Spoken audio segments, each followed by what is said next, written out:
Okay, start. There we go. So we're now recording it. We're in dark mode today, mostly because it's a total disaster in my room right now. But as you can see, there is a server taking form. It's coming alive. My server, and I've actually got another playlist on YouTube called Homelab and and it will be about how to set up your own home lab or how I set up my home lab. And I don't know how or when I'll be recording that, but we're going to be covering that. So the first question that everybody's still talking about, so I'm going to talk about it, is did you buy all Raspberry Pis in the world for your rig? And you can't see it, but like right up here on the top, there's a 16 by, it cost me $250, by the way. Yeah, $250 to get an aluminum Raspberry Pi hot swappable 2U rack shelf. And yeah, and I'm going to be putting that there for Raspberry Pi. No, I didn't. I actually have 30 or so Raspberry Pis. I mean, I keep finding them everywhere. I need to remind everybody, I used to run a company. I founded a company called SkillStack in 2013 where I was, mentoring people in person at a school. I lived in a townhome above it, and the bottom floor was just lab and school. You can go to twitter.com/skillstack, SKILSTAK, if you want to see pictures of it from back in the day. And maybe I need to show you that really quick because I want to. All right, so to our studio audience who can't, you're in audio only, I'm going to twitter.com and I am pulling up some nostalgic photos from SkillStack, my once popular place. And this is where I have my curriculum, and there's like pictures of all sorts of things. And if you go to Instagram, you'll see some stuff. But the question is about Raspberry Pi, and that's what I wanted to show you. So actually, Instagram is a little bit more fun. If you go to instagram.com/skillstack, you'll see videos and stuff that I've done, and including, so this is there's my red rack behind me, right behind my head. That used to be my really, really, really, really cheap. I mean, look at how ugly it is, but you got to understand, I ran my own company. I kept my costs really low. And so I didn't have a proper rack. I do now because I work for a big ass company and I make a really cushy salary. So I've been dropping, like $300 on 2U Raspberry Pi. Thanks. But this is like a thing. So all these little green lights down at the bottom, by the way, I have 19 Mac Minis that are installed, which make really, really great cloud home lab kind of things.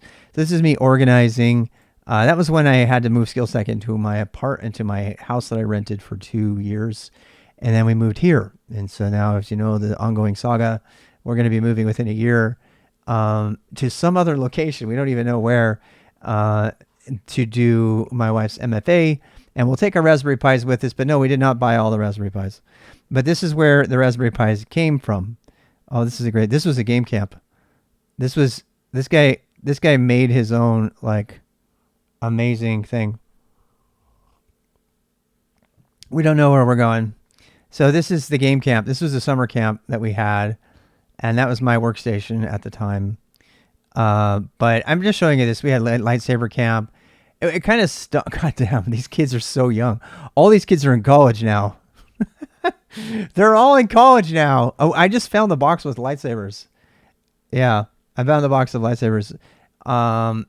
This guy like distro hopped like 10 times in like a week. Amazing student. Anyway, so we don't know. I don't think it's going to be Wyoming. No, I don't know where. So, but this is where the Raspberry Pis came from. So everybody's wondering where they came from. I'm not buying them up.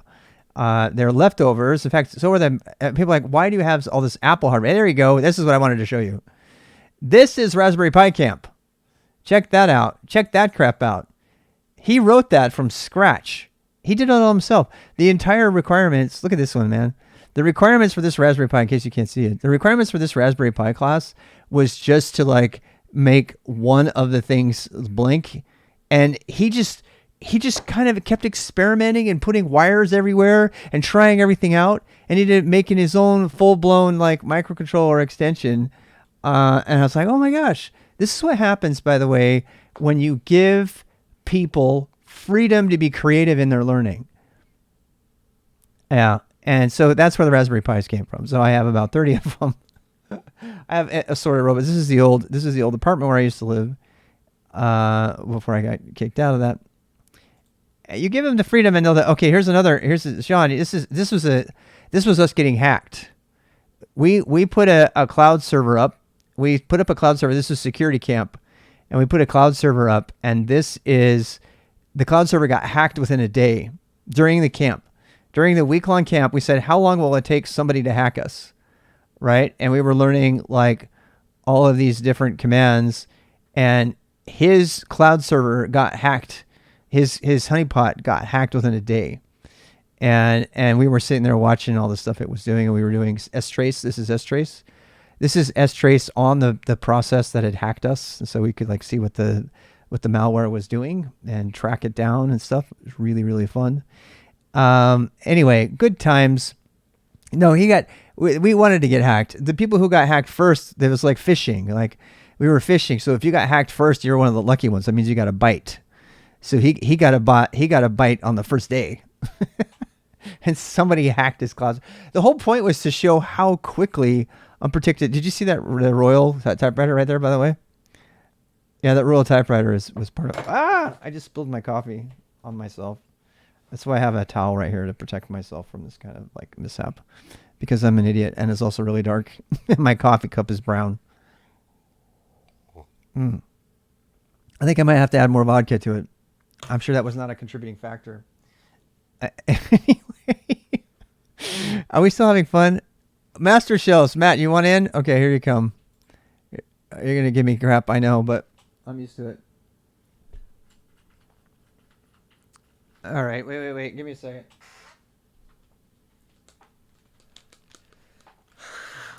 Hey, Rob. Hi, how are you doing? Audio's a little bit messed up. Let me fix the audio here.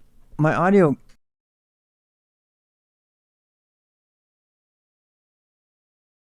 problem with my device that I'll talk about another day.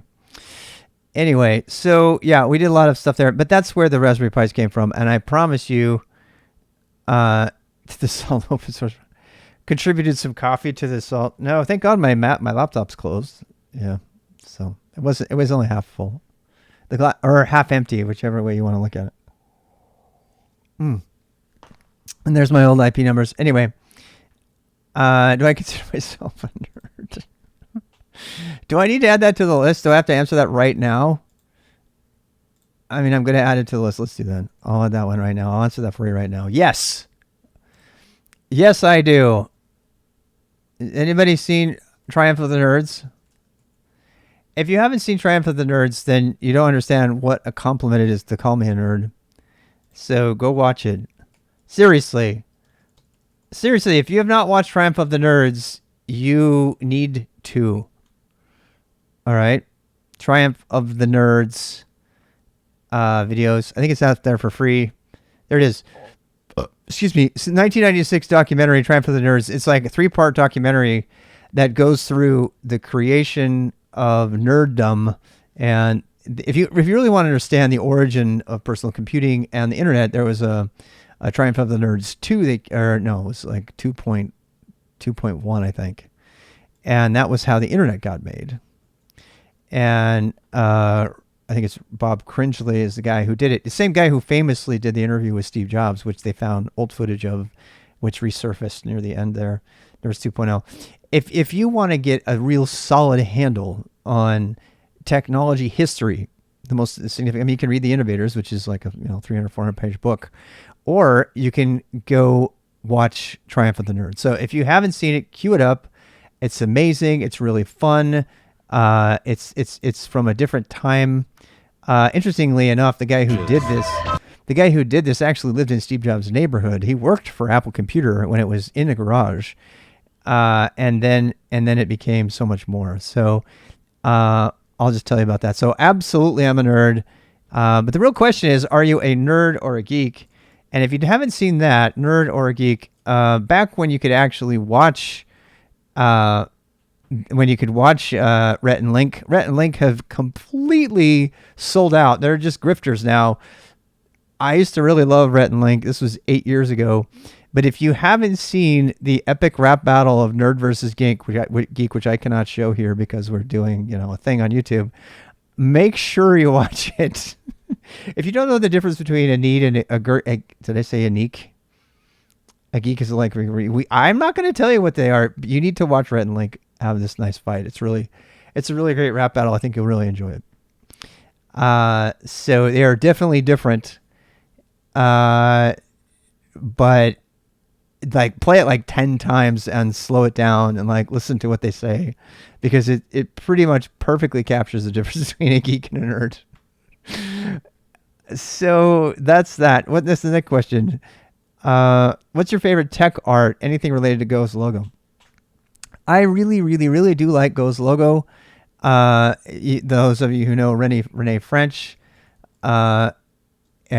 is Rob Pike's wife, and the gopher was designed by Renee French, who has done many other things as well. And you can go look at them and see about them. We can look at some of the different images here. So here's all of the thing I really like. I mean, is in fact, Rennie, and having been involved with artists a lot, gone to a lot of art galleries. You can watch it in my IRL streams on Twitch, some of which have been saved. I spilled coffee on myself as well. Oh well.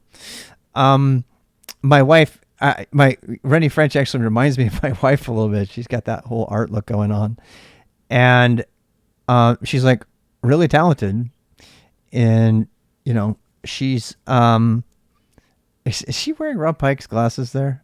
That looks like. It looks like she's wearing Rob Pike's glasses right there. That's her favorite glasses. It's like they're wearing the same glasses or something. Rob Pike would usually wear glasses like that. So Rob Pike had made Golang, one of the primary contributors to Golang, made this. This was like one of the very first Golang thing. I absolutely love the artwork behind Golang. It's probably one of my favorite. As opposed to, for example, like the logo for Java, which was never any good. Where's the little guy? There he is. Duke, the Duke logo. I'm just not impressed. I mean, it's fine. It was okay. It was the 1990s. In terms of art and tech, I do think they go well together. I actually made the logo for TOML. I made it. I created it. I committed it. This is my logo. True story. You can actually go look at the commit. If you go look at the commit on the GitHub, you'll see that I made it. It was actually a joke. It was kind of a joke. I made a pull request. I made a pull request. You want to see it? This is my one of my few claims to fame. I had to put it in a question form in my stats otherwise. Yeah. Did you make the TOML logo? And the answer is yes, I did. It's a very small claim to fame, but if you go to github.com/TOML, I also got Tom to kind of like pick up the pace. I was kind of on him because I was making a thing called file system as a database, which I still want to do with YAML this time. And I actually made TOML spec to try to get people to look it up again. It's not there anymore, damn it. I wonder if it's on GitHub at all. It's a long time ago. It's interesting because I had no idea about anything on Rust, and I actually Burnt Sushi, for example, one of the moderator and also one of the primary contributors to a lot of the TOML parsing. He wrote Burnt Sushi made one of the made the TOML parser that's really popular for Rust. He also resigned very, very publicly and famously from the Rust project over, quote, and I quote, you can go read the PR, hypocrisy among the Rust leadership. You can go read it if you want to read the whole drama. And so actually it's funny because I kind of, rubbed shoulders with him a little bit while I was doing some of the TOML parsing. I actually helped Tom Pelletier do some of the TOML parser. I wrote some of the test code for Tom there's been Burnt Sushi's TOML. And again, back then I was thinking that TOML was the one true way to create a file system as a database where you just have a directory and you put a TOML file in there recursively and you end up with kind of a flat file database that's structured. I still want to do something with that with YAML. Cherry and I, Ramadis, I forget his or her name, their name, in the chat. We were talking about that the other day. And it's something I'd still like to go, but Pelletier is actually, Tom Pelletier is like one of the coolest people I have ever worked with in open source. And because Tom actually is like, you know what? I've always wanted to write a parser. I'm going to write one, and I'm going to write it for TOML. And I think it's better than Burnt Sushi's, but whatever. And so I actually evaluated it, and this actually got me into writing my own parsers. So there's a lot of parsers out there. There's a lot of people who like obsess about this kind of stuff. So you can go out there and work with them. I do have some commits on here somewhere. Maybe my contributions are not that big enough to cite. I mean, I actually made a separate thing for the test code, so it might be a separate repo that I did, and I can't remember where it is. Anyway, but yeah, let me show you the actual official commit to the TOML project. TOML. Yeah, there it is. There it is. There's my one commit to the TOML project, and you can actually find it if you try to go. I can't even remember where. Blob T logo. I mean, how would I put this? I go through issues or code pull requests. I'm just showing off at this point. What kind of show is this? But I'm super proud of it. So there. So let's go search for logo. Alt TOML logo, changelog. TOML has a logo. There we go. What change was that? What was this one? Oh, that wasn't me. No, where is it? TOML has a logo. Oh, they put it in the changelog. Yeah, Tom approved my pull request. That was the thing I wanted to show you. He actually approved my pull request. I was like super happy. Tom made GitHub, by the way. Like, made it. He also made Gravatar. So he's a big deal over in Silicon Valley. He also does his own thing these days. You can read all of his. There's some recent drama with somebody who worked with him on Twitter, but whatever. And Redwood.js, yeah, he's made a lot of stuff. He's great. And you know, see all results on GitHub. No, where's my logo commit? I'm gonna have to. I want to find it. I hope they didn't delete it. That was like my my one small thing. I don't even think I'm gonna register as a contributor because that was like my only contribution to the whole project ever, and it was kind of a joke. Seriously, it was a joke. I was like, here, okay, I have to find it because it's a fun joke. Is it logos? Yeah, is it? All right, let me go find it. I don't know if that's gonna, damn it. Of course I have to do like main or whatever. I help me Obi-Wan Kenobi. Logos. Okay, this is, yeah. Sync git attributes for TOML PNG 6 years ago. What? History. Let's go look at the history. Added logos. Yay, me. I made a contribution. Seriously, you know the feeling. The first time you get one of your, I don't care how, I mean, Chris Nova's committing to the Linux kernel, and I'm like making logos for TOML. Same thing. I mean, in terms of like, happiness, So I did this, added logo files. Seriously, it was like 1 a.m. some night, and I was like, you know what? Obviously, everything is just a square bracket. So let's just do this. And then the PR is something. Where's the PR history? Does it actually say does it actually say it? Where's the PR? I don't know Git as well as I should. I kind of do, but not as well as I should. I'm trying to look for the commit history because it said, I won't care if you don't commit it. It's just kind of fun. Yeah, I don't see. I guess my comment got squashed or something. I don't see it anymore. Let me see. Where is it? The feeling. Yeah. Well. So whatever. I mean, I did make the PR. Wait, pull request. Maybe it's in there. Maybe it's in here. It's closed. Is closed. Is closed. Artifact Rob. Damn. Rob. Damn. There's no How far back do I have to go? GitHub equals lost hub. I know, I do feel lost. I mean, how far back do I have to go? Can I do a search? Logo. Oh. There it is.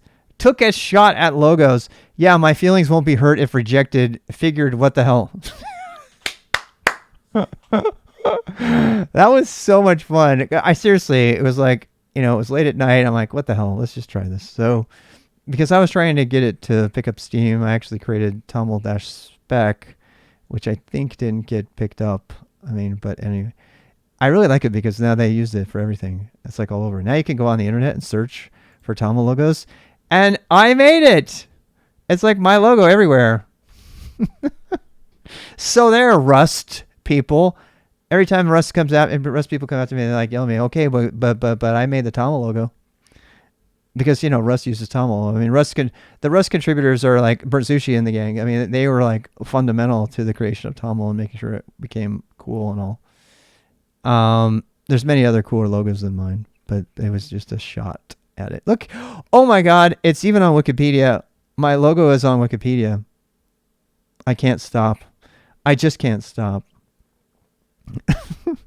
Does it say anything about the logo? Who made the logo? Too verbose. That's true. That's why I don't use it. I use YAML these days. It doesn't say anything about the history of the logo. I should make a Wikipedia edit. Where did the logo come from? Rob was bored on one random night. I know. I should edit it and add it. I should say I made the TOML logo. So I mean, it's a small thing, but it's the small thing. Should I do it right now? Don't I have to log in or something? Where should I put it? If I'm gonna do this? I'm scared. You're scaring me. I need to put criticism. It's just criticism. Holy cow. Why don't we have history? And then it's the logo.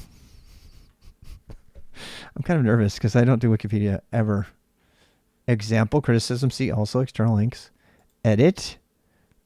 I set up a Wikipedia site for IBM when I was on that team there, and now I feel like I don't know what I'm doing. So it's probably not the thing to do during our Q&A session, but I'll have to come back. I'll have to come back and edit. I tell you what, I'll put a request to the community. If there's anybody in the community who actually knows how to do Wikipedia edits and has an account and has done so reliably, go add that I made the logo.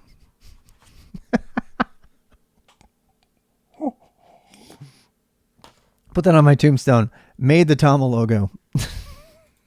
When I die. My greatest accomplishment. You know something.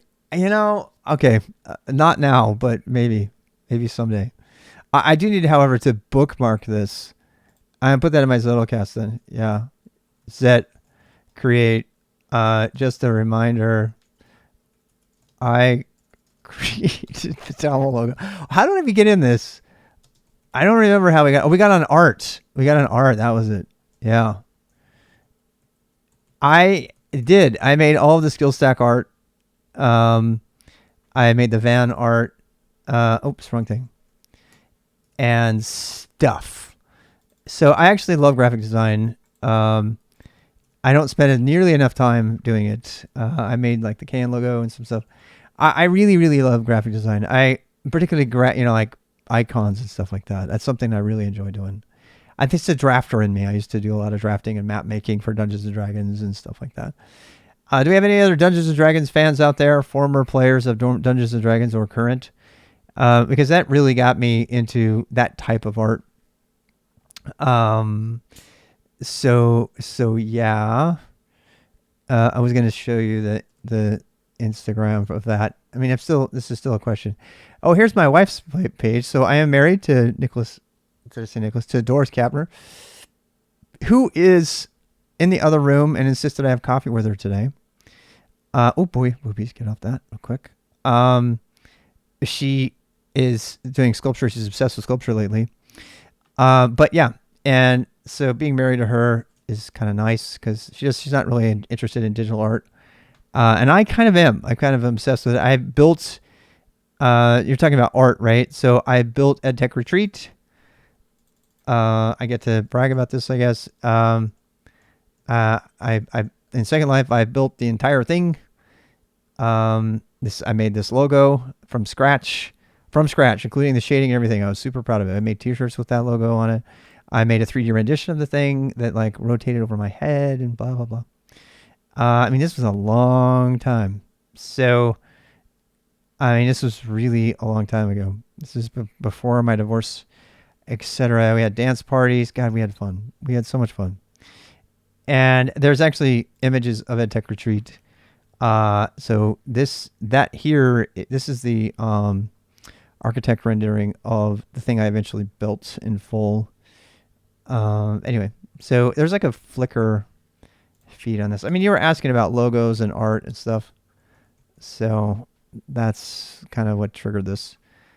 There's no Flickr feed for a tech retreat. That's so sad.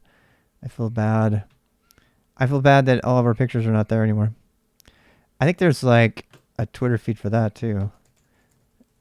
EdTech Retreat. That was an amazing creative endeavor. I really, really liked it. Oh, we already here. Is it Instagram? Maybe it's Instagram. Is it Instagram? Instagram might have more things. I can't remember. I don't think there was an Instagram back then. We would click on things and go to the different. Oh, Amy, I haven't seen her forever. Yeah, all these amazing people that were educators, and I got into education through Twitter actually. I wanted to get into education. I wanted to do more than just work, and couldn't find it. But EdTech Retreat Mohacks. This is my avatar. Custom handle Rago Ghost design. Nice. Jean Bouchard, we actually paid this guy $3,200 to architect our island for us, and then I built it. But yeah, I mean, but you were talking about art. That's I think that's where it came up. I'm trying to find my images, but I think they're probably gone at this point. It's been so long ago. Yeah, nothing here. Nothing here, man. That's kind of crazy. It's kind of crazy because there was so much stuff on there. We had like lots of content, but it looks like it's all gone now. Anyway, question. What was the question? The question was, what's your favorite tech art? Anything related to Ghost Logo? So yeah, I mean that's my favorite. I worked for Nike for a while, and we did tech art there as well, but nothing like that. TOML logo is the one. This is my silly one that I made. And then I did a lot of art in Second Life in the 3D worlds. All right. So next question. What is the cheapest HomeLab server I can buy? So I actually seeded this question, and because I've been getting this question a lot because I built a HomeLab server and I'm putting all my old hardware on there, but we found the HP Z 640 and 600 series to be by far the most affordable after a day of research. So I actually bought this server, and it's renewed. This is a different one. This is not the same one. This is only 8 core, but you can get them for all kinds. You can get them. There's a 32 gigabyte memory. That's a smaller one. But I mean, you can like stack them, right? So I actually have one. Let me see if I can find it. HB. Yeah, here it is. This is the actual one. Okay. And yes, it doxes my location. That's fine. So this, okay. So I have to tell you something about this. Okay. So this price tag, $2,252, includes, and this is something I didn't notice at first. It includes, 2x. This is the part I missed when I was looking at the specification. You see the 2x? It says 2x Xeon 14 core processors. This system I have for $2,300 has 28 cores that can be doubled. 28 dual cores. So it has a total of 56 possible CPUs when you're allocating virtual machines. And it has 28 gigabytes, which can be upgraded, ECC memory, and 512 gigabyte solid state drive for $2,300. And I defy you to find anything that's cheaper than this. So far, it's been running really solidly. I have it over here running, and I'll keep reporting on it. But this, by far, is the cheapest I was able to find online. I don't have any recommendations for any crypto of any kind. I don't do that stuff. But in terms of like homelab and like instantly being able to make your own Kubernetes clusters, or if you're going to do Proxmox, just put it on here. Don't put it on anything above 14 nodes, or your cluster will collapse like mine did. And we'll get to that. So this is a fantastic way to go if you want to do that. This is by far the cheapest thing I've ever found. There's another question. Why do you prefer Linux as a subsystem within Windows? I prefer Linux as a subsystem within Windows because, and I've answered this lots and lots of times, but I will just give you the short answer, because I stream, game, and use Windows at work, because they don't allow you to use Linux on your desktop at work. And 99% of the places you're going to work, you can't use Linux on your desktop. So that's the main reason. Selfishly, the main reason that I use Windows for streaming and everything is because the streaming tools and OBS are over the top better than anything on Linux. You can do it on Linux. I did it for a year, but it sucks. And anybody who tells you differently is lying to you. I can objectively rip down any argument that says that Linux streaming is just as good as Windows streaming. It absolutely is not. Absolutely is not. Not to mention if you're going to do gaming, right? And I know Linux gaming has come a long way, but it is nowhere near Windows gaming. Not even close. So I do Windows gaming, and I haven't had a hiccup. My Windows machine stays running these days up to a month. I don't have to reboot it for anything, even if it has system things that says, hey, you should probably reboot it. I'm like, fine, I'm going to wait. And then, so what I do is I run a virtual machine that's got 8 gigabytes of RAM and 2 or 3 cores inside of my Windows machine, and then I SSH into it, just like I would do if it were over there. And in my new home lab, I'm going to start doing that even more. In fact, they have the same name. I have Anton as the name's kind of a nod to Silicon Valley. And I'm going to be SSHing into Anton, which is now living over here, and will be on a UPS and can run 24/7, blah, blah, blah, blah, blah. And then I don't have to depend on a VM for anything. But that's kind of a stage, right? So if you don't have that yet, if you don't have a server yet, then you might want to consider a virtual machine that's running Ubuntu server specifically, way better than Red Hat across the board for reasons I'll talk about in a bit. And then I just use Windows for everything else.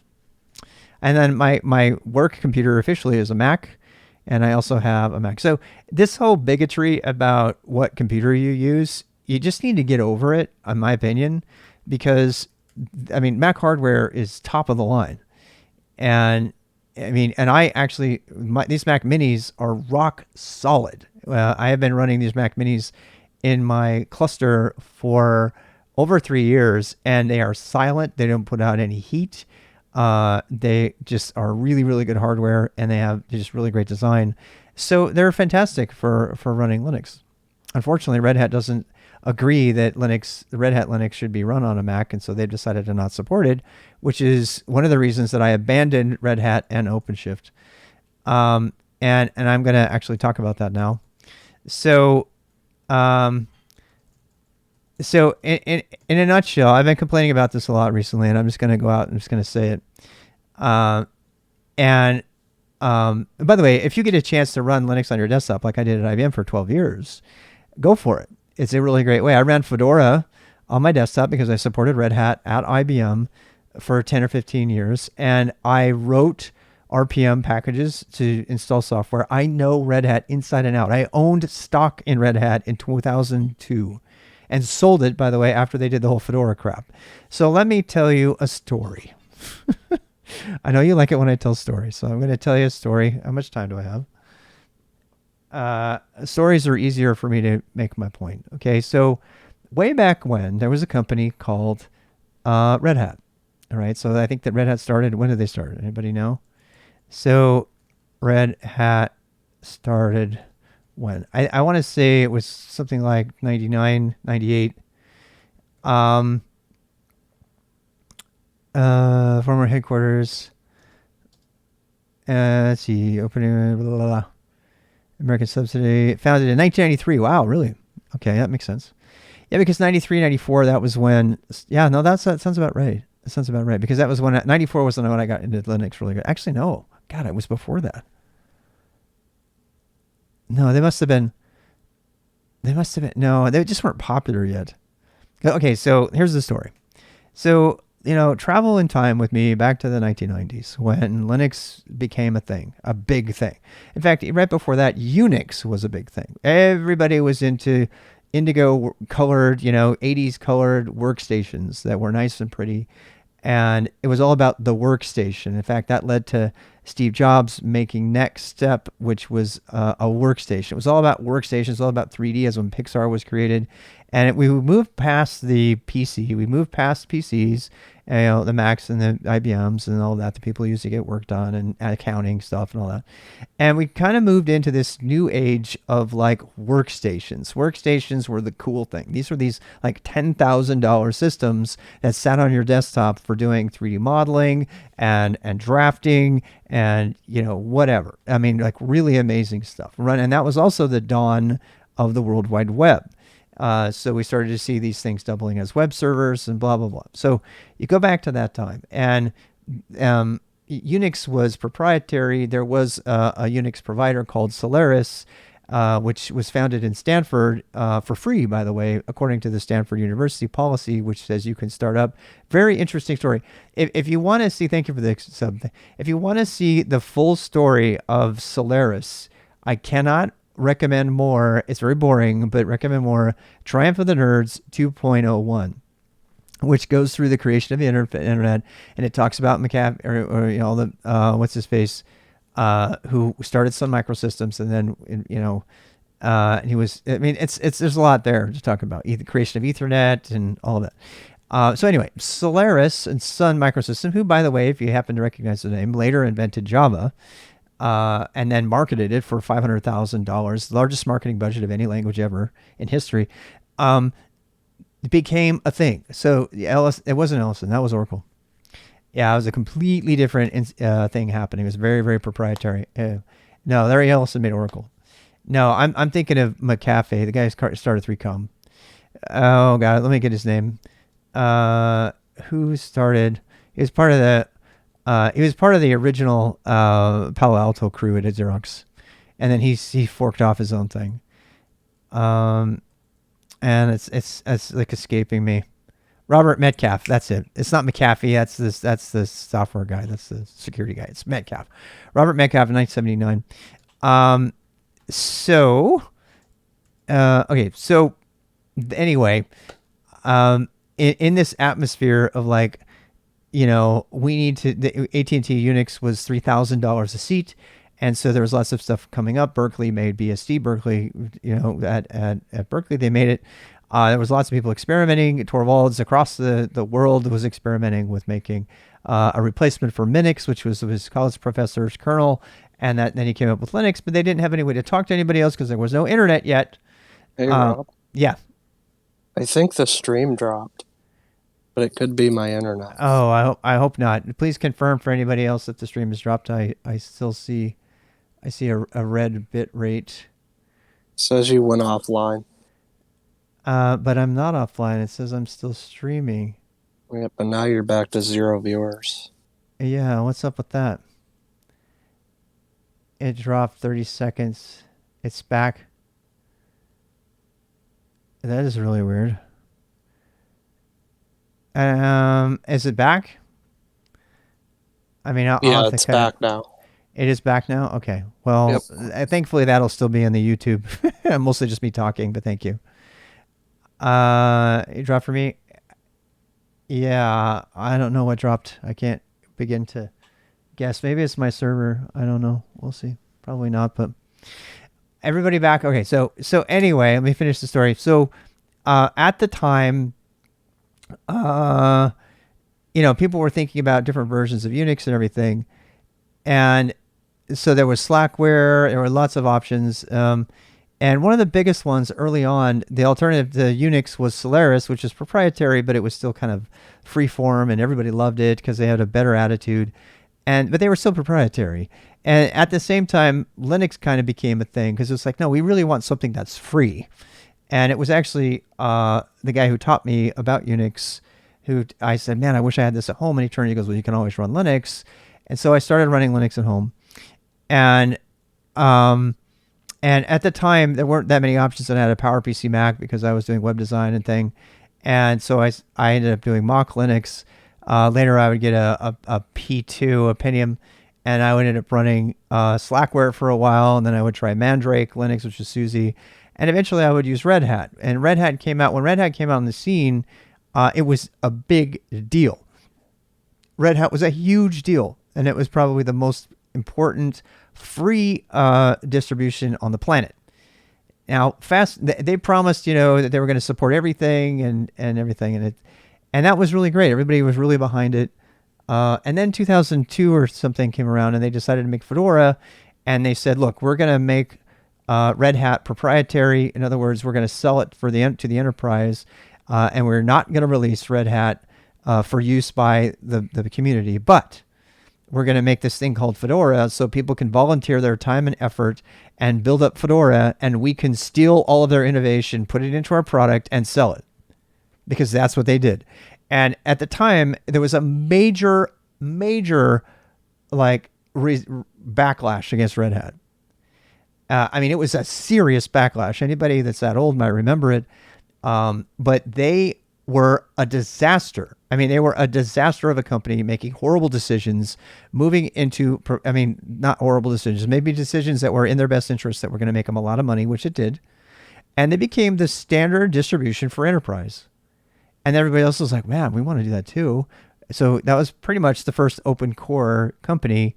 That's a term coined by GitLab, which means their product is open source, but they make money on it on the side by all their proprietary add-ons. And if you really want to get into this, go watch Stallman talk about all the little proprietary crap that they inject into Linux in order to stick their hooks into enterprise and make them pay big subscription rates and stuff.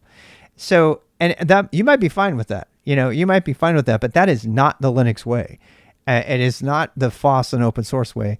And there was a massive backlash against it, but nobody cared because Red Hat was making gobs and gobs of money because it was bringing Linux into the enterprise. And to this day, Red Hat is still so deeply, deeply embedded in the enterprise that IBM bought them for 30-something billion. And now consider changing their name for a moment. Apparently that's the rumor to Red Hat because it was so significant. So now IBM, who brags every year about how many software patents it has and keeps back engineers from becoming distinguished engineers unless they don't get a patent, who lied to me in the 1999 with the Peace, Love, and Linux campaign in order to get me in the door. And then turns out it's all a bunch of bullshit. That company is the company that now owns and operates Red Hat. And if you think for a second that Red Hat is ever going to do anything in the best interest of the overall Linux community, you'd be mistaken. As a company, individual engineers at Red Hat will. There's many, many individual engineers, and they support open source, and they're doing amazing things. The most controversial Linux commit that ever happened in my history is systemd. The guy who invented it at Red Hat for the sake of enterprise, because enterprise had a specific need, and they said that they had a specific need, and they made it, and they pushed it in, and they got it in all of enterprise, and now it's in Ubuntu, and it's in everything else. It's highly controversial. I'm actually still okay with it slightly. The guy that made it, by the way, guess where he went? He quit from Red Hat, and he works for Microsoft now. Which, if you know anything about the history of Linux, the idea that the lead engineer, the person who got death threats for creating systemd, is now working for Microsoft, I mean, that's all I have to say about that. And you just know what I'm talking about. Now, Microsoft, ironically, has moved forward, and they are more pro Linux than I think sometimes even Red Hat is.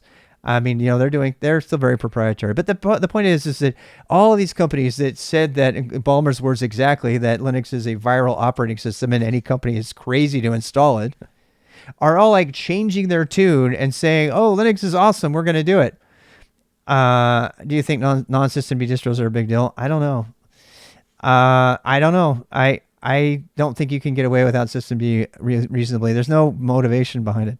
If you're going to do that, you might as well just go BSD. And there's a lot of software there's a lot of routers and stuff that use it still. So nobody knows what system D is. System D replaced the init system that was kind of, and there's many advantages of it and disadvantages. The advantages are you have this monolithic startup system that's not really Unixy, but it has state, so it can keep track of things better.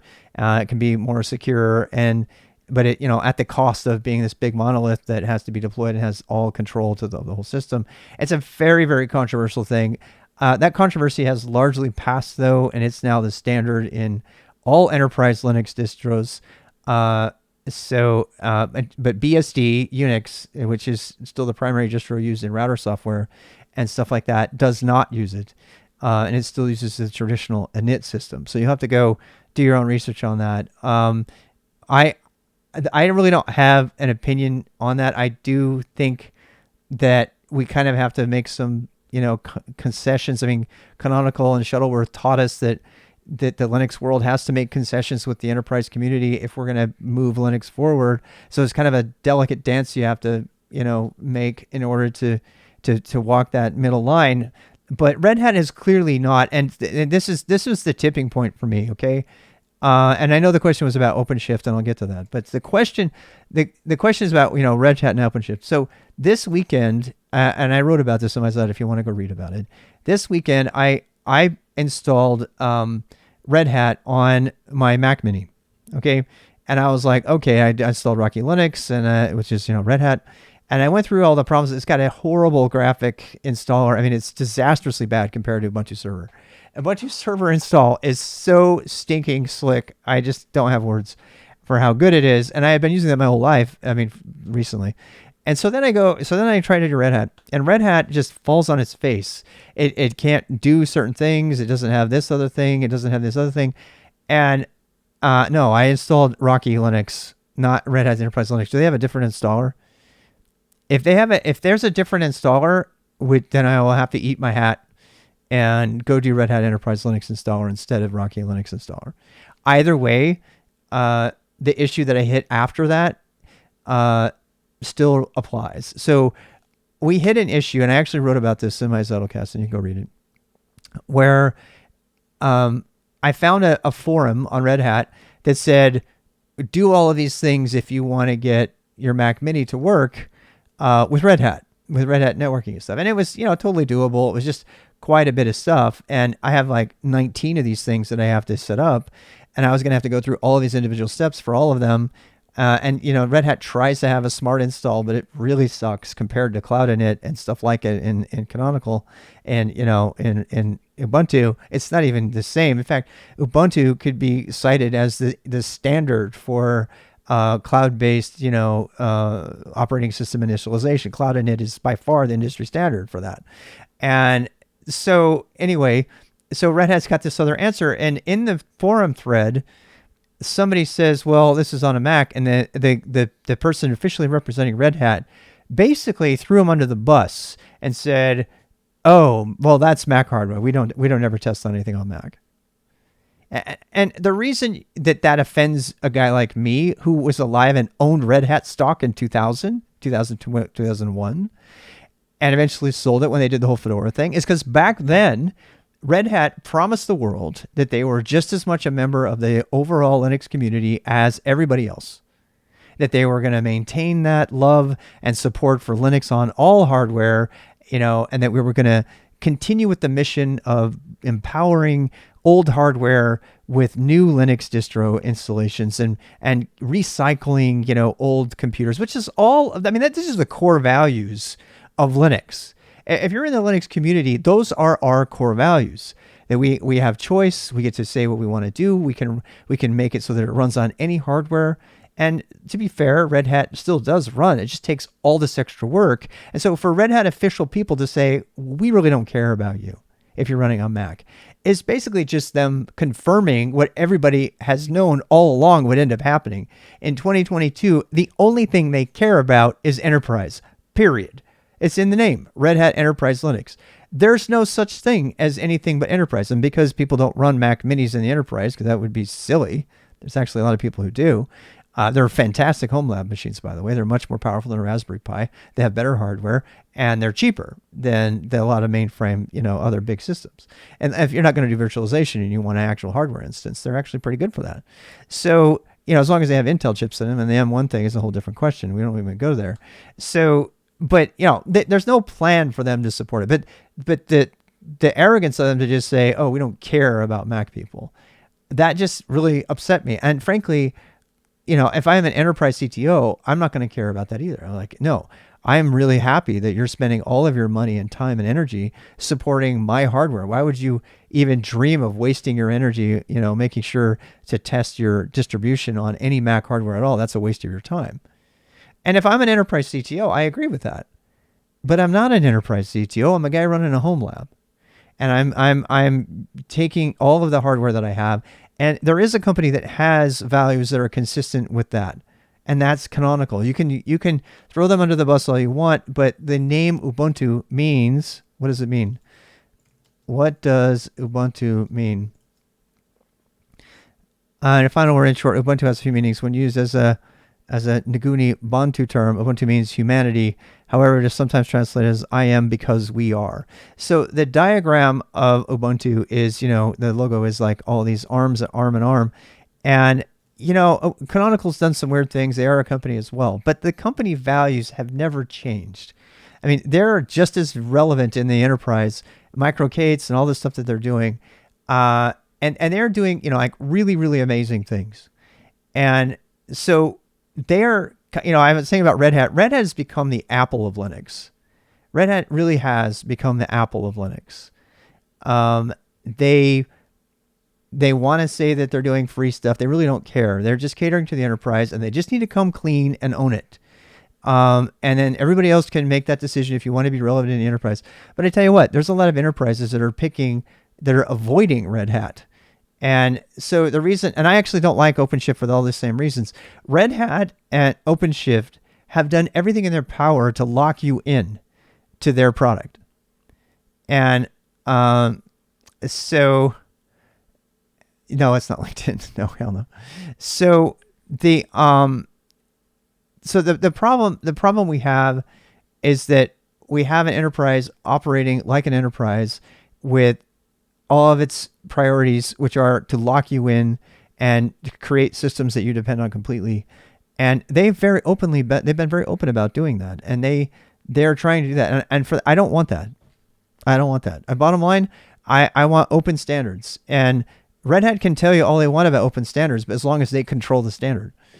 And they have been doing that. I mean, and they've done some good things. I mean, Builda was great.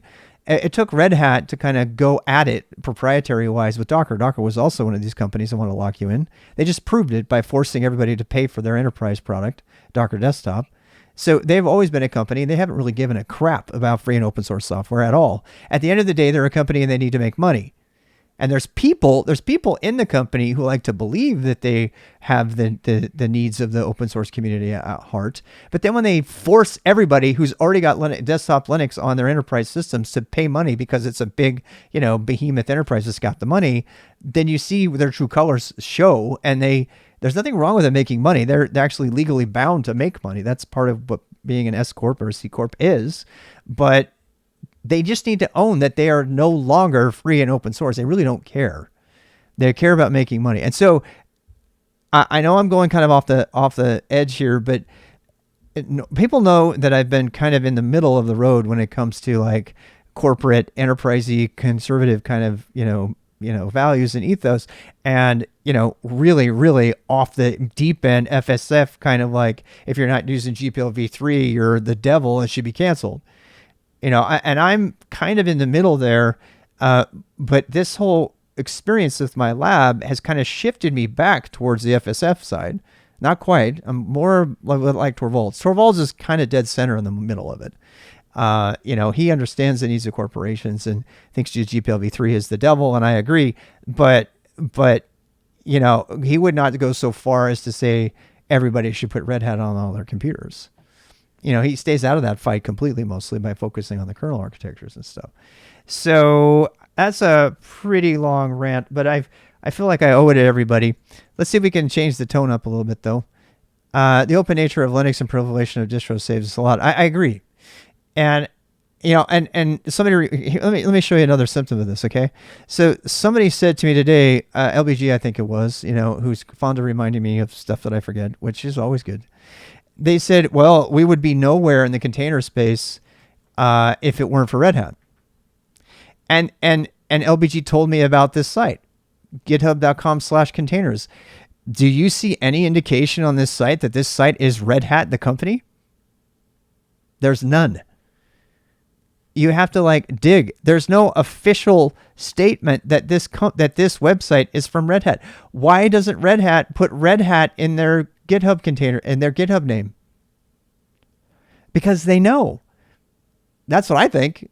I think it's because they know. They know if they were to put github.com/Red Hat, that nobody would open it. And so, yeah, I have a look at Nix. It's pretty cool. So they went to github.com containers. There is no way for you to know. And as soon as you start looking at the technology list, you're realizing, Podman, Builda, Scopio, what the hell? This is Red Hat, right? And then you start to realize, and then you start to look at the names here. There's a guy with a Red Hat, Giuseppe, who's awesome.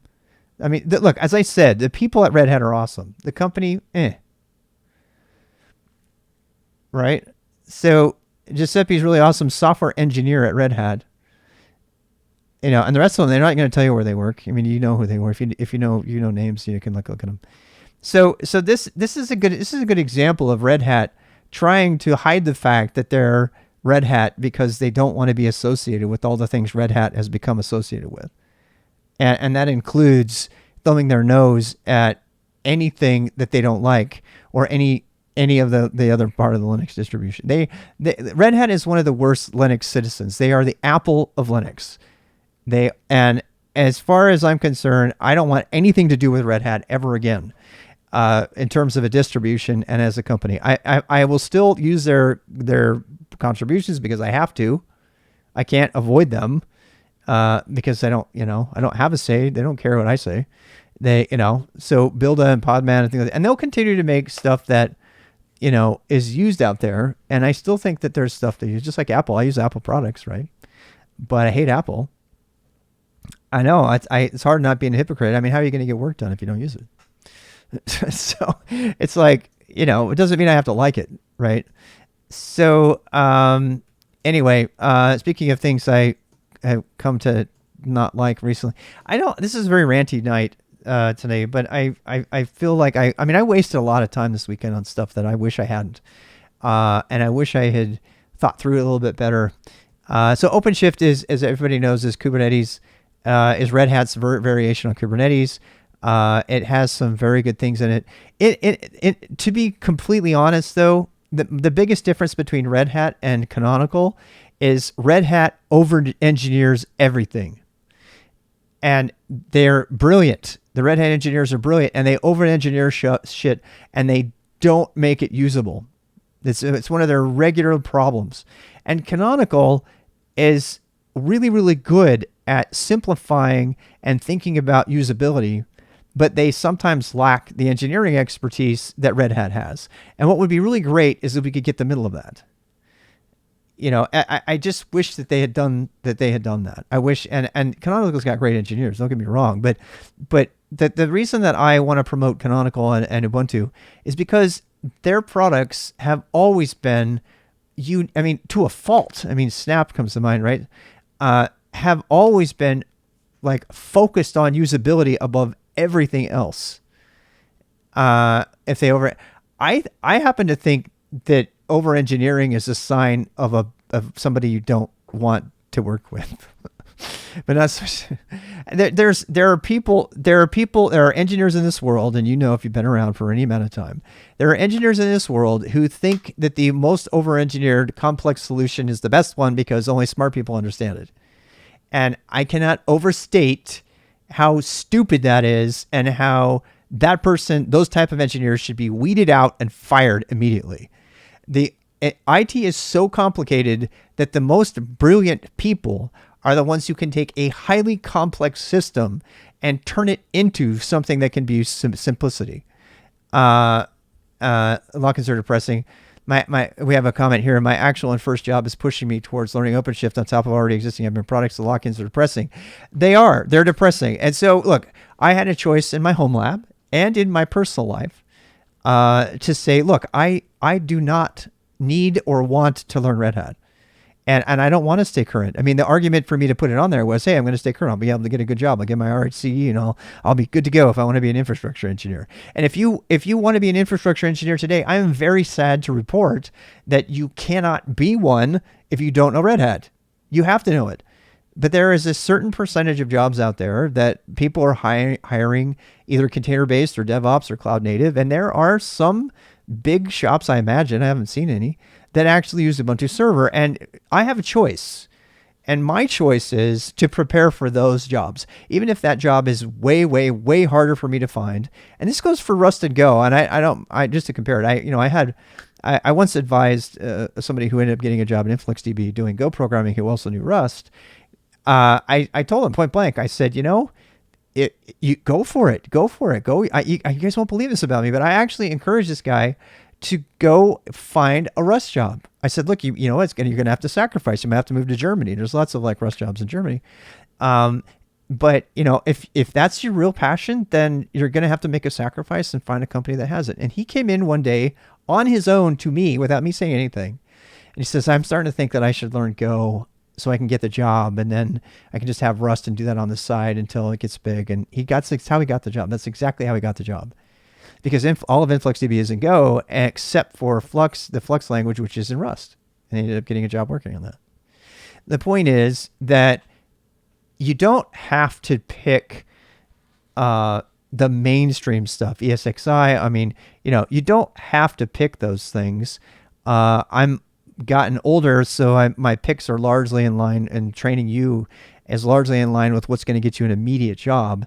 But sometimes, especially like right now, you have the choice to say, I don't need to give in on that. Like for example, if I want to use Linux on the desktop, if you want to use Linux on the desktop and you don't want to work anywhere that doesn't let you do that, you can filter out 80% of the companies out there, and you can say, look, I don't want to work for any company that is too stupid to not let me use Linux on my desktop.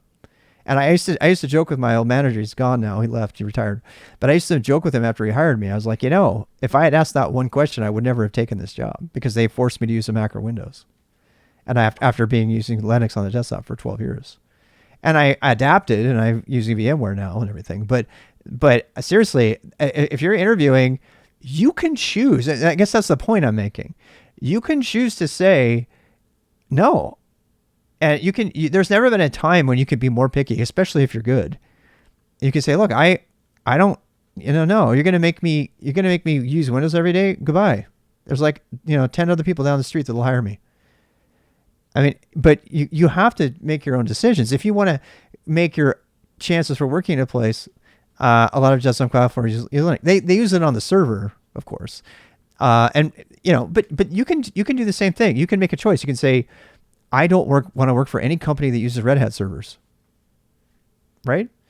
You can do that. That's a very, very, very tiny list of companies that you'll work for, and you'll be eliminating most of the Fortune 500. But you can do it. You can do that. It's your choice. You could say, whatever. So anyway, that's kind of that topic. Let me see if I can save some of these. I mean, we were a little bit late, so I'll try to bump through the rest of these questions really quickly. A desktop too, yeah. Why did I abandon Proxmox? So people have been watching me do my home lab and it stuff, and Proxmox, I did not know this when I got into it. I really wish I had. I wrote a lot about it in my Zed if you want to read it. The short answer is Proxmox maximum nodes in a cluster is 32. I got the 14 nodes in my cluster, and Proxmox started falling on its face in ways that I will go into detail on. It just could not, CoroSync could not keep everything updated. I had caching problems because the icons were not getting refreshed properly. And all of the problems I was having were confirmed by tons and tons of forum posts on Proxmox from the people having the same problem. And everybody that I ask who says Proxmox works great for them, it has like less than 5 nodes, usually just 1 node, and they use it. So I mean, I was already kind of leery of the whole Affero GPL v3 license that Proxmox was released under, and the whole use of dependency on a web interface. I mean, I did like it. It was super pretty, but it's definitely not necessary. And so after I hit those problems, I was like, no, Proxmox is out of here. And then another problem too is that I noticed that all of my 4 gigabyte Mac Minis gave up 1.2 gigabytes of RAM just to running the Proxmox agent. That's true story. Just to run the Proxmox agent, which is, I mean, to run the base virtual machine, and then the Proxmox agent on top of that took up 1.2 gigabytes of RAM. So I only had about 3 gigabytes of RAM left to do anything with really anyway. I haven't done a comparison with Ubuntu Server. I went ahead and put the full version of Server instead of the minified version on my nodes at this point, and I went ahead and reinstalled and put that on 19 different things. So I'm going to be running Ubuntu Server on everything.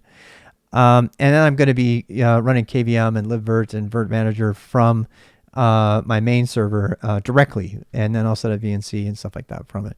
I don't really need anything to do that management. If I'm looking at like Ansible to kind of help with that, but after looking at how problematic Ansible is with the whole Python thing, I'm actually thinking about making my own single binary agent that's compiled with Bonsai that runs on the endpoints.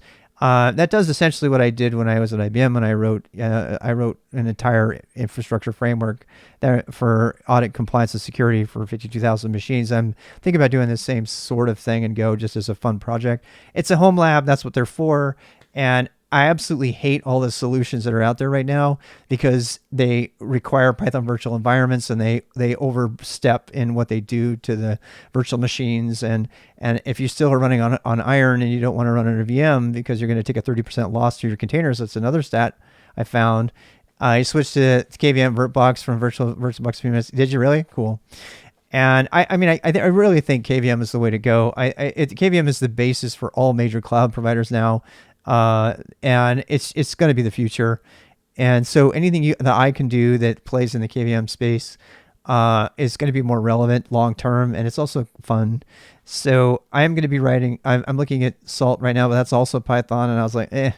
So I may be stealing some of the best ideas of these configuration management systems and creating one in Go if one doesn't already exist, and doing that. I may actually resurrect Fluff, which was what I started some time ago. To do this very thing, to provision, VMs really quickly and based on profiles and things like that, but to do it on a local machine using, your local installation of VMware. And I started out with VirtualBox, and we had 3 providers, and they would do it locally if you had enough, procs. But I think we could come back to the Fluff thing and maybe come up with some sort of distributed thing as well. And now we're like controlling things remotely as well. So if we do that, that'll be a Bonsai branch. It'll be Fluff as a Bonsai branch, and then we'll be able to put that in your monolith, and your Bonsai Z monolith, or whatever you want to do. So that's all development that I plan to do over, when this weather gets colder and stuff, and after I get my lab set up. So if you want to watch any of that happening, it's going to be going for a while. Yes, it is a not invented here thing. I'm making a own thing. What I really don't understand is why there's not a better product in this space that's a single binary. The closest thing to it is Terraform, which is just orchestration. I mean, you can bend its arm and make it do configuration management, but it's not designed for that. And there's no combination of configuration, orchestration, and stuff like Fabric, which just runs remote. Just run this one thing remote and give me back the results. And I don't know why. And I feel like there's some area for innovation on that front. What's the font? This is Ubuntu Mono. Yeah, it just looks good because I adopted the Groovebox. So, and I run it at a pretty high size so that you can read it from wherever. What is your font about that? We answered that. So the question, should you try to run Linux on Macs if Apple's actually trying to keep it from happening? The answer to this is yes, in your home lab. So there's kind of two contexts for when you make a decision about what you want to run Linux on. If you're picking hardware for any size organization, obviously you're not going to buy Macs for that. But if you are working for a school or somebody that has a bunch of old lab hardware, Mac minis like mine, or other old hardware, and you don't have the budget to, use the cloud or even have a good internet connection, for God's sakes, there are Mac servers. Yeah. But yeah. We're talking. So, yeah, they did. And they were on AIX. Do you remember in the 90s? In the 90s, yeah, the Power PCs, they were on AIX. This IBM took. So anyway, yeah, I can tell that people are not as interested in what I have to say anymore. The viewers are dropping a little bit. That's fine. I don't care. So you should try to run Linux on Macs. I do think that if you have an old Mac and you want to breathe life into it again, because especially if it's been written off by Apple, who said, we're not supporting that anymore, goodbye. And it has Intel hardware, which is a lot of old Intel. Then yeah, hell yeah. OS X server. Yeah, the cheese grater Mac Pro. And it has OS X. Yes. It does. Well, yeah. I mean, yes, the answer is yes. I think you should run Linux on anything and everything. And I have made a great hobby and passion of mine to do that. There was a time when I couldn't drop $5,000 on a server. I make, the sweet corporate money now. But there was a time when I was first starting out, and there's a lot of you out there watching right now who don't have that kind of money. And you are, at best in a dorm where you're trying to get it to run and you're trying to dual boot your laptops and stuff, right? And to someone like that, just having a server of any kind, having a separate computer to run Linux on and use it as a server and leave it plugged into the wall is a big deal. And for many people, they will find old hardware. I had one guy who was the son of the director of tech for Davidson College, and he had like thousands of dollars in leftover hardware. It made me so sick. But he just got, so, Linux is, part of the core ethos of Linux is breathing new life into old hardware, no matter what. And you'd be surprised what people can put Linux on. It's amazing. To be mean to viewers. Yeah. I can be pretty mean. So anyway, so what I'm trying to say is that you should try to run on anything, and you don't let people put you down if you're running it on like a P2 or some really ancient hardware, because you know what, you'd be surprised. This is another thing about Linux. I never get tired of dealing, particularly when I was mentoring people directly one-on-one in person. I don't get this buzz as much as I used to because I don't deal with people in person. It's really annoying, actually. I didn't get paid much when I ran my own company because I lowered the rates really low so I could do the bare minimum. And so one of the things that was valuable to me was being in person with somebody when they're learning this stuff. All of the aha moments. Oh. I used to be present when they would have these moments, and they were worth like $100 each to me. They still are. I miss it. This is why I want y'all to stream so I can get paid through watching you discover stuff. Because seriously, so one of those times there is nothing better. Okay, so one guy actually brought in, there's another story. One guy brought in, I told him, I said, look, if you look, he goes, I don't have a computer. I don't know where to get my blah, blah, blah. I said, I promise you, next time you're at a family gathering, if you ask your family members if anybody has an old computer in the closet or the attic someplace that they're keeping because it's got old tax records on it, right? It's got old tax records on it and they're too afraid to give it to Goodwill. And I guarantee you there's tons of them. If you go find those things and they say, well, we don't want to give it, it's got tax records. Like, okay, well, or browser histories or something like that, right? You can go find it. You will find one, I promise you. And you promise them that you will wipe that disk clean and that you will make it better and that you will put it to good use. And you would not believe how many free computers people can find. In fact, it was such a thing that we would actually start going through neighborhoods. We started putting together an affidavit that we could get legally signed and present to people, so we could say, look, we are official. This is our official position on this. We're not begging. We are taking your old computers, cleaning them up, and renewing them and giving them to people who don't have computers, so that we can close the digital divide in our own country. That is my primary goal with Linux. And if a company like Red Hat says, we don't care what our distro runs on, do you see how offensive that gets to me? Because that's like Red Hat saying, we really don't want to be a part of that. We just want to cater to the enterprise. We don't care about all the Linux efforts that are going on all over the world to put computers and technology in the hands of people who don't have it, to take old hardware and breathe new life in it. Because the most pleasurable aha moment that you will ever hear is somebody booting an old computer into Windows 98, and I kid you not, looking it around at all the old Netscape Navigator stuff on there and everything, and installing Linux and watching it just cook as a server, watching it run fine as a server, watching it be 100% performant as a server, because it's way more powerful than even a Raspberry Pi 4, even though it's like a 10-year-old computer. So instead of going to the trash heap or to someplace else, this computer becomes a new toy. And it's now in the corner of the garage, or it's plugged in. It's like really a slow Ethernet, And there's that. So to me, that's when you ask whether you should run it on Apple, I think you should run it on anything. And I think the first time that you show somebody, I mean, look, if you take away all that ugly GUI, right? You're using a 10-year-old computer right now. Exactly. You take away all that ugly GUI stuff and you learn to use a terminal, you would be blown away. And you can run like the fish at max settings.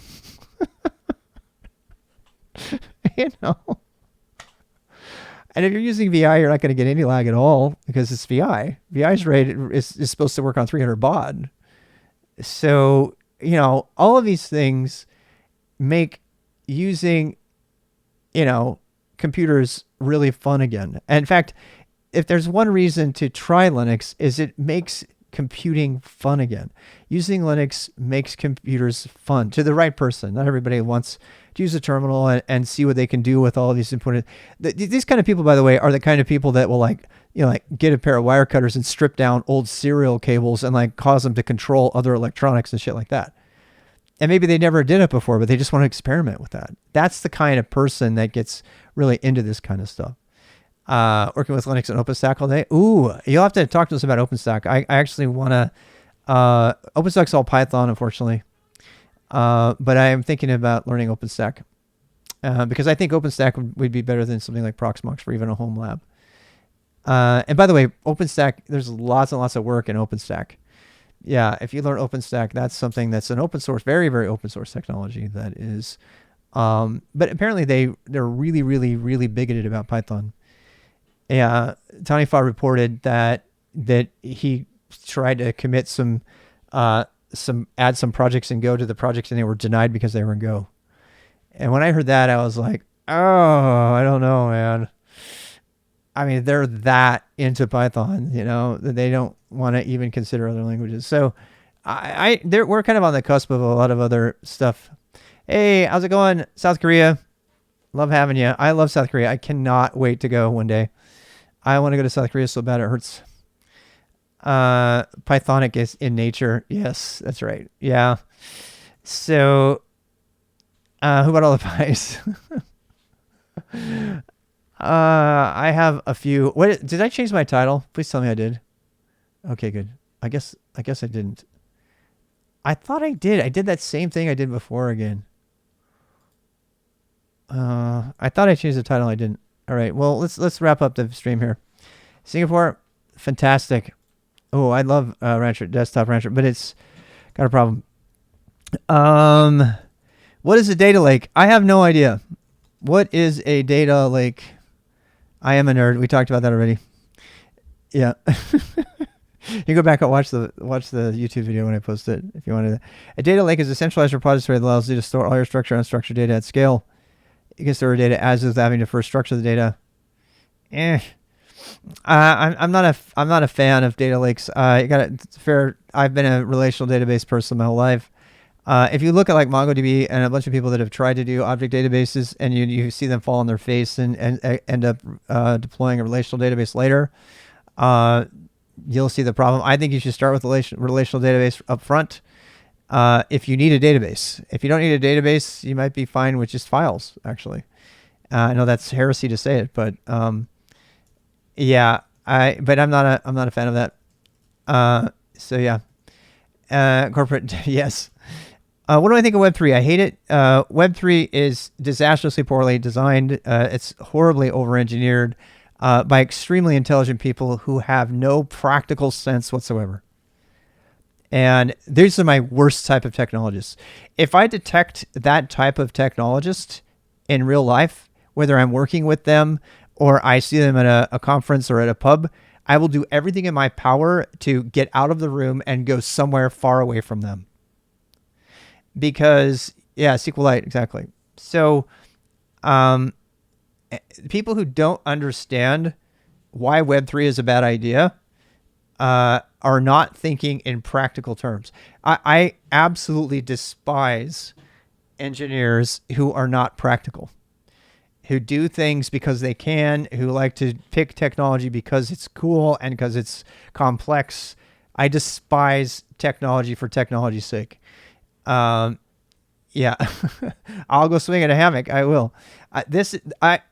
Technology serves one purpose and one purpose only, and that is to enable life to be better and to go on and to, and create harmony in the universe and all of those things. And any technology that distracts from that, especially if it's claiming to do that and it fails to hypocritically, I don't want nothing to do with it. And that's Web3. That's Web3. That's NFTs. That's any of the crypto stuff. Am I opposed to people exploring the realm and see if it's a good way to secure exchanges between banks and stuff? Possibly. I'm just tired of impractical people applying their extremely intelligent brains to things and coming up with shit that makes no sense at all. And by the way, HTML was a bad idea myself too. I think HTML was a bad idea. To a lesser degree, HTML was exactly this problem. Markdown was plenty fine. Why didn't they use it? Markdown was invented by writers who wanted something practical. HTML was invented by scientists. So they immediately went to the other scientists and they said, hey, scientists, what are you already using for like managing like data and stuff? Well, we're using this SCGML thing with some big ass acronym that doesn't make any sense to anybody and makes them sound really important. No, Markdown did not exist. If it had, in fact, the knowledge exchange grid that I want to make is Markdown, and Hugo's Markdown, right? Yeah, Hugo's a GoTech. So Markdown is relatively, by the way, Aaron Schwartz and John Gruber made Markdown. John Gruber still has, I think John Gruber he's so much of a writer and a podcaster. They asked him, JGM, who made Pandog, invited him to be involved. And he's like, nah. And so JGM's lost with like trying to document Markdown. If you go read the IETF RFCs on Markdown, it's hilarious because there's no official Markdown specification at all. And so they tried to come up with one, and JGM was left, this Berkeley guy was left to come up with, as close as he could come up with a standard, because Markdown, as defined in the Perl script that John made, that Aaron helped him make, by the way, Aaron Schwartz, God knows he's one of my favorite humans who ever lived. It's got tons of bugs and inconsistencies of specification. And JGM, very scientifically, he's a philosophy professor at Berkeley. He's like, okay, we got to fix this. So he gets in there and he tries to fix it all. And he comes up with as much consensus as he can for Common Mark. And he got GitHub to sit at the table and Reddit and a couple other people. And they come out with the Common Mark standard, which, and GitHub Flavor Markdown is an extension of it now. And so that's all been standardized. But, So look, there does need to be a scientific approach to it, but I tell you that story because it's a perfect example of engineers screwing shit up. They do it all the time. Engineers fix problems, but they also create problems out of thin air because they're engineers. And I know because I've done it. I've done it so many times. Raise your hand if you've done it. Raise your hand if you've over-engineered a solution and you're like, you go get some coffee, you come back and you're like, and you look at it and you're like, you mean I could have, oh my God. Or here's a better one. Here's a better one. Your wife, right? You're like going for a walk and you don't have a Twitch stream to torment with all of your ideas, right?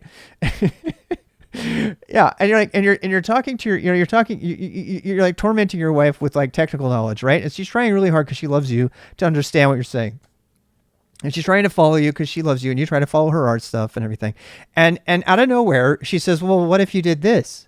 I mean, she's like, I'm not a techie or anything, but what if you just did that instead? And you're like, "Oh my God, you're a genius."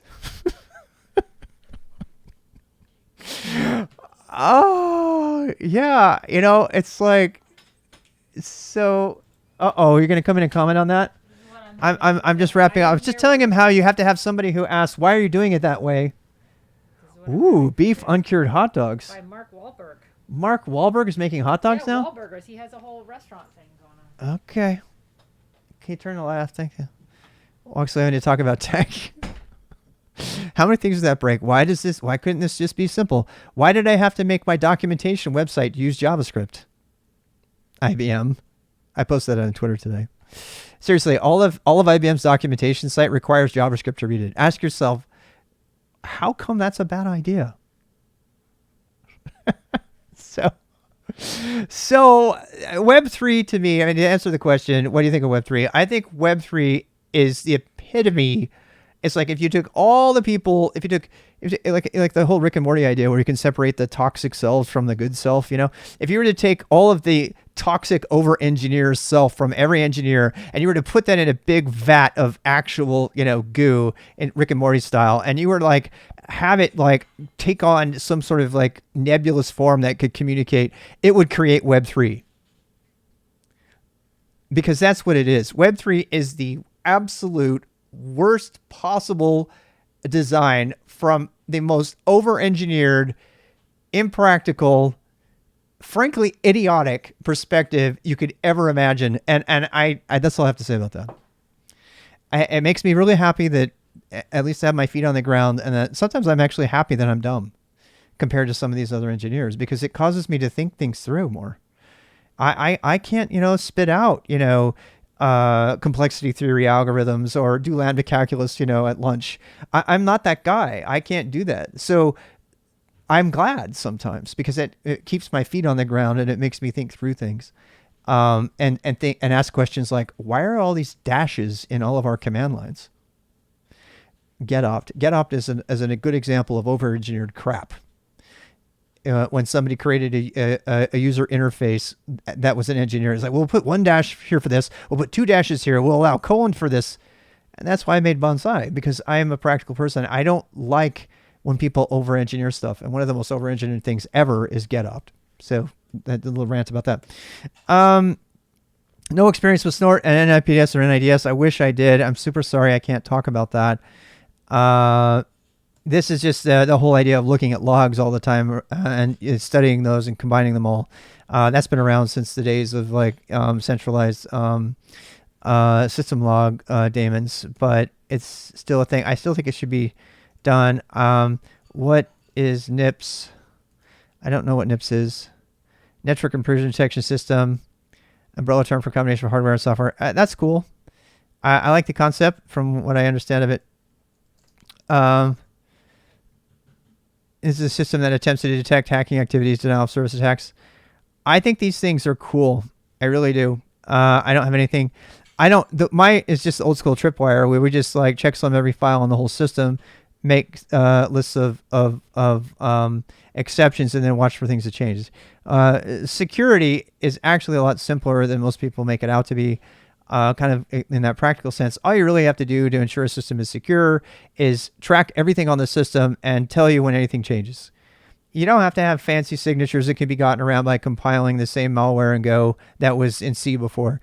You don't have to, if you just look for things on the system that are regularly changed and create ways to detect those changes in the system and report on them. That is the number one blue team approach that I think everybody should be doing. And I don't know, that's how I caught the hacker who invaded my computer at home back when I set up my own mail server.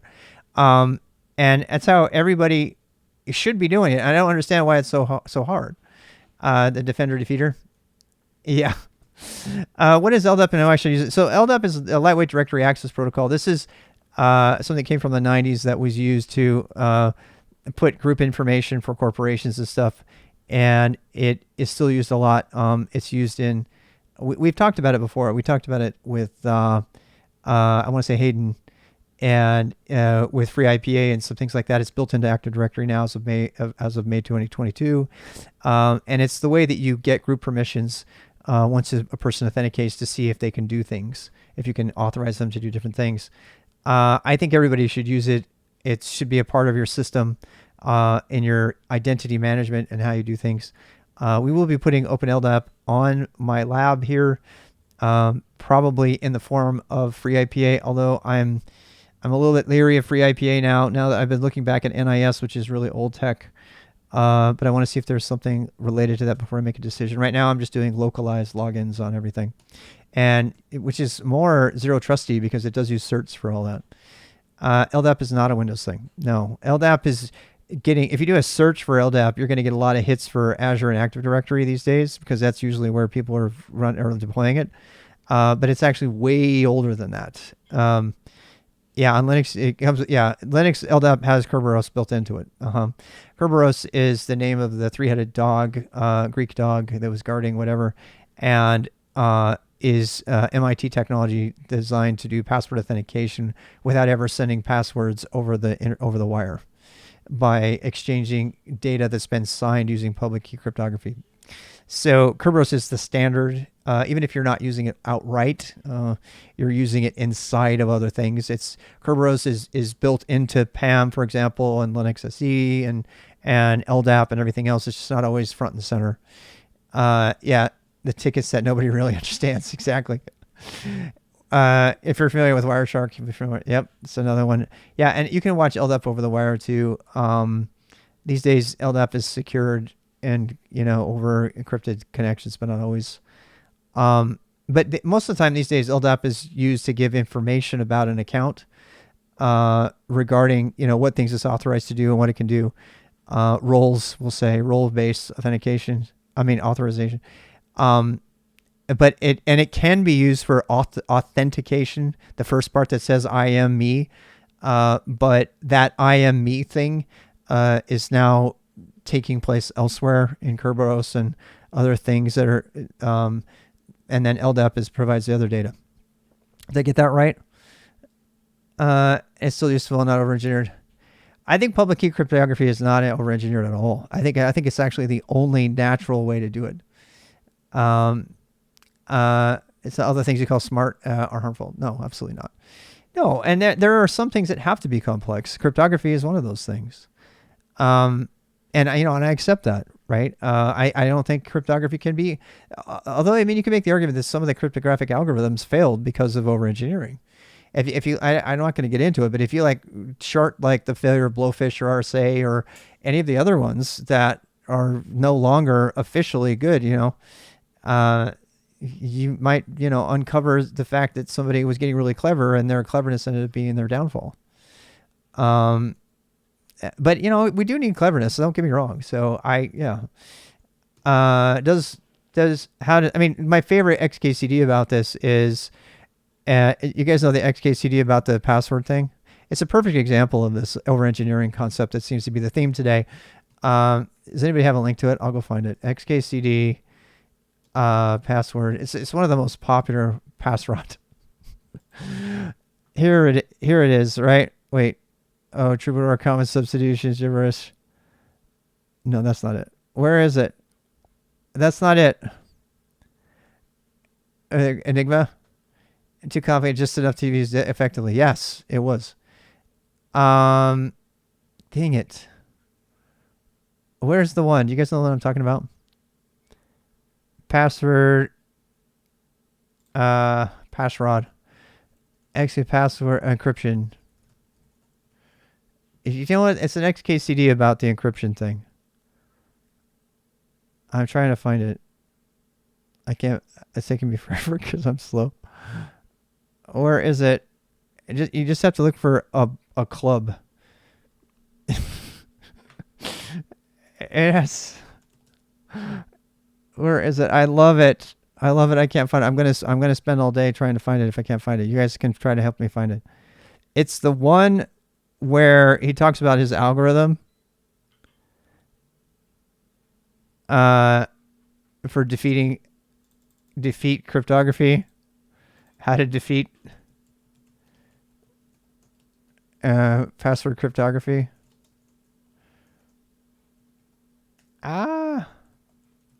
It's actually a joke about it in Mr. Robot.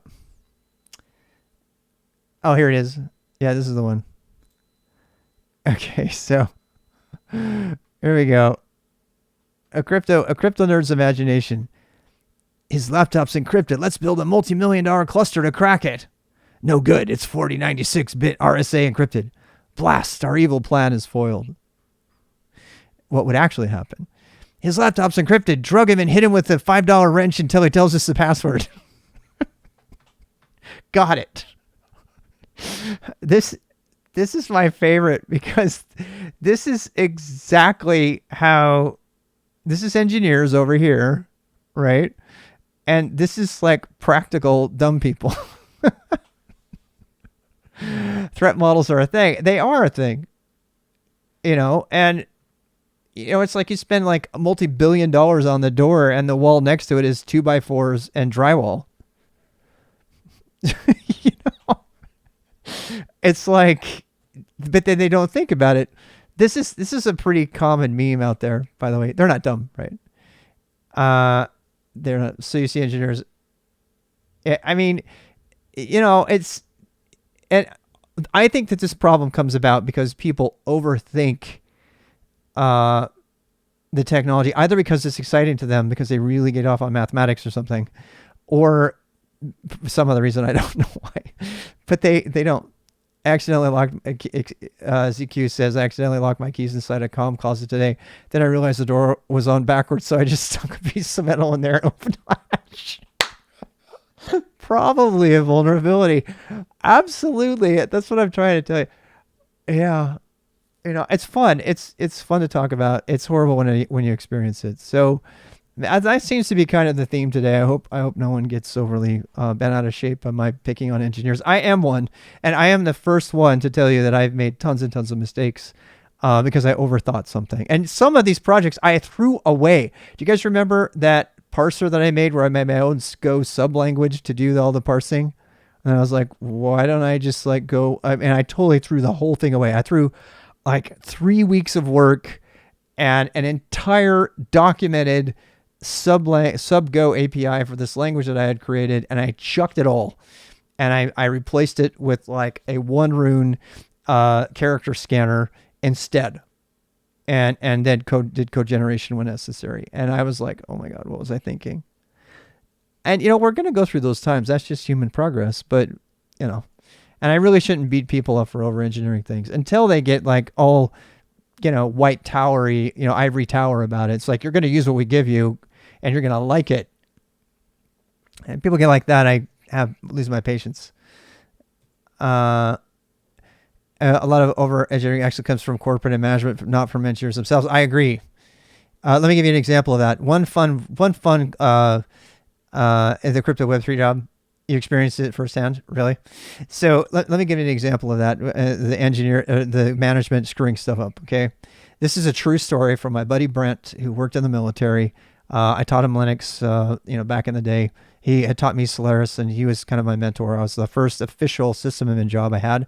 I had been doing web development. I was Nike's webmaster before that. This was my first actual job, managing Solaris and AIX and everything. And he told me a story once that we used to play chess and eat and talk stories because it's just a min job. At lunch, and he told me the story once about how and I've told the story before. His senior officer, he did all the work to spec out a Solaris server, and he got the best one possible for the job, and it cost like 50,000. It was like really spendy, but it was small. And if you know anything about technology, you know that if you want small, you pay more money, right? And so, I mean, it was barely the size of like a 4U tower today, right? But we do tech questions, but not right now. We're about out of time. We're out of time. But if you want to, you can give me a question. We can put it in for tomorrow. Or you can come on in and leave the questions in our Discord in the questions, conversations, and advice channel. Economy of scale, right? So I mean, everybody in the IT world knows that small is better, you know, if you can keep the heat down and everything. So no joke, his senior officer said, my commanding officer is coming in. I'm giving him a tour, and that will not do. They're going to be here in 2 weeks. You need to do something about this. And he was like, what do you want me to do? And he's like, I don't know. It just needs to be bigger. Very male American military thing to say. And he said, well, we could get a rack for it. And we could get a rack for it, like a 42U rack for it, and put it in that. He goes, is that bigger? And he's like, well, yeah, I mean, that would be like, 13 feet in the air, and you just put the in there and we just close the door on it. And he's like, I want that. I want that. So his senior officer, no kidding, his senior officer commanded him to spend an extra $300 on like a Dell rack or whatever to put his like 4 or 5U server in that costs like $50,000. And he's like, okay, fine, I'll just put it in there. I'm sure it was, we were just riffing. And he was like, oh, you can put some lights on it. Yeah, it's the kind of headless suspension on a F-150. I know. But when he got Victoria, he's like, see, this is our new computer, which we just purchased, and Brent's been here. Brent's been instrumental in getting the server for us. And Brent, I just love Brent. Brent, I wish I could get Brent on a stream. Brent is the most stoic human being I have ever known. He's hilarious. He's so hilarious. He never cracks jokes. He's just really smart. I can see his mustached face today. He's the kind of guy who just doesn't talk, but when he does say stuff, it's really funny. It's really interesting. And I will never forget that story. I miss him so much. He was such a great, I mean, I know, it's hard to, you get people that you work with that are great friends. And I really miss having him around and letting me like trance him and Vera, how are you? Wow. Speaking of having fun friends around, good to see you, my friend. Please don't dox anything about yourself in the moment this is going on YouTube. We are just about ready to wrap up. My good friend Vera is here. So we'll be catching up in a bit. So stop by the YouTube channel, stop by the Twitch channel if you want to watch me making a lab. I can't wait to hear all the things I'm doing wrong from Vera, my friend, about my server. I'm sure that everyone's going to have an opinion on that. I've gotten used to it though. So it'll be fun. Talk to you later, YouTube.